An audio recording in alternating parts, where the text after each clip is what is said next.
Japan में औद्योगिकीकरण के शुरुआती साल 19वीं सदी के आखिर में जापान के औद्योगिकीकरण का इतिहास भारत के औद्योगिकीकरण से बिल्कुल उल्टा दिखाई देता है। भारत में औपनिवेशिक सरकार ब्रिटिश वस्तुओं का बाजार बढ़ाना चाहती थी, इसलिए उसने भारतीय उद्योगपतियों को किसी तरह की सहायता नहीं दी।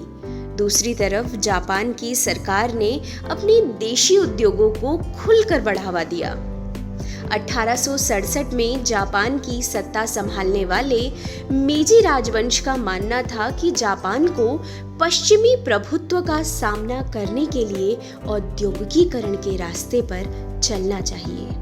इसलिए उसने औद्योगिकीकरण को आगे बढ़ाने के लिए कई महत्वपूर्ण कदम उठाए। इसी क्रम में डाक सेवाओं, टेलीग्राफ, रेलवे और वाष्प चालित जलपोतों का विकास किया गया।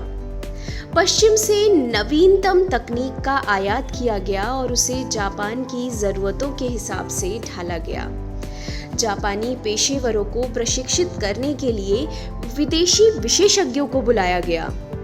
निवेश के लिए सरकारी बैंकों से उद्योगपतियों को उदार शर्तों पर कर्जे दिए गए। सरकार ने पहले विशाल उद्योग शुरू किए और बाद में उन्हें सस्ती कीमत पर व्यावसायिक घरानों को बेच दिया। भारत में औपनिवेशिक प्रभुत्व ने औद्योगिकीकरण के रास्ते में बाधाएं पैदा कर दी थीं, जबकि जापान में विदेशी कब्जे के भय की वजह से ही औद्योगिकीकरण को बढ़ावा मिला था। लेकिन इसका एक अर्थ यह भी था कि जापान का औद्योगिक विकास शुरू से ही उसकी सैनिक जरूरतों से जुड़ा हुआ था।